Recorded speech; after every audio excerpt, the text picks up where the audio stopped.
Reserve Bank of India has hiked repo rate to 4.40%.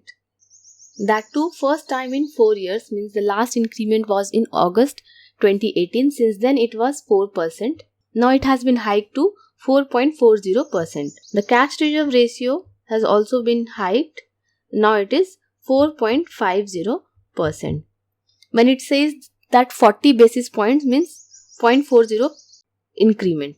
The decision has been taken by the Monetary Policy Committee of RBI. The reason was given: rising inflation, geopolitical tensions, high crude oil prices, and shortage of commodities globally. These all are interrelated because of the geopolitical tension in Russia and Ukraine.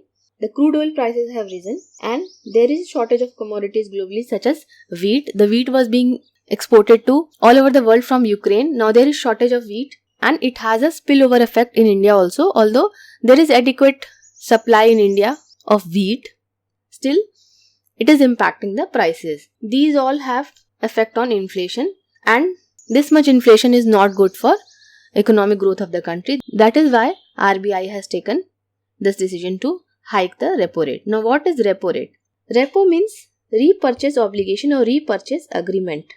It is the rate at which RBI lends money to the commercial banks in the event of shortfall of money with the commercial banks. Whenever there is shortfall with commercial banks, they borrow money from RBI at a rate called repo rate. There is reverse repo rate also. It is the interest rate which RBI pays to the commercial bank to park their excess funds with RBI. Whenever commercial banks have excess fund, they can park their money in the RBI and they can earn interest on that. So this is called reverse repo rate. The cash reserve ratio is the amount of cash which the banks have to maintain in the RBI. Another liquidity ratio is statutory liquidity ratio. It is the minimum percentage of deposit that needs to be maintained by commercial bank in the form of liquid assets, cash, gold, government securities, etc. Means SLR is essentially a portion of bank's net demand and time liabilities, NDTL. This limit is also decided by the Reserve Bank of India.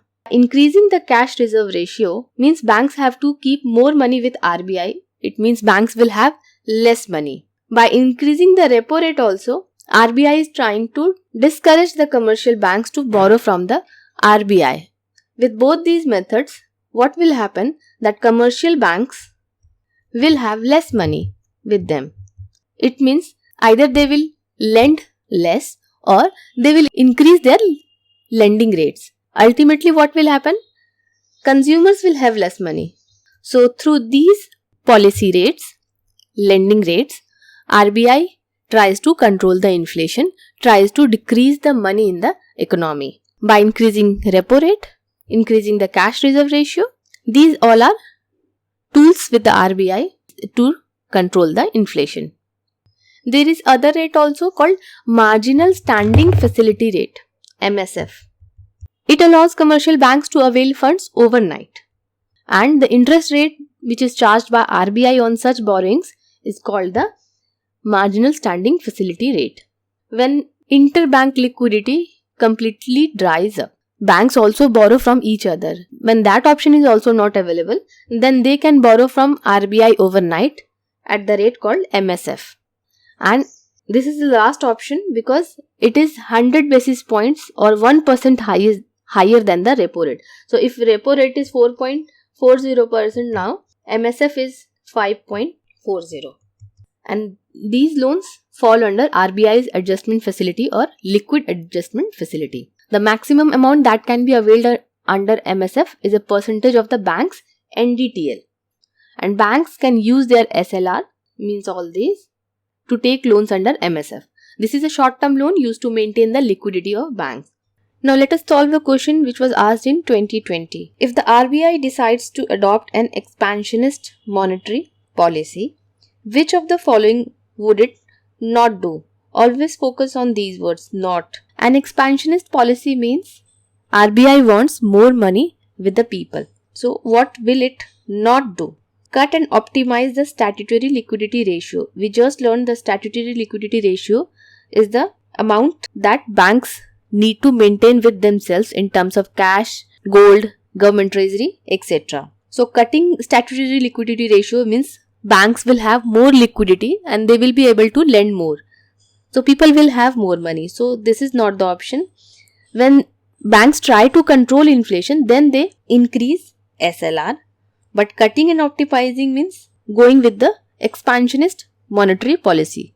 So this is the option that bank will take.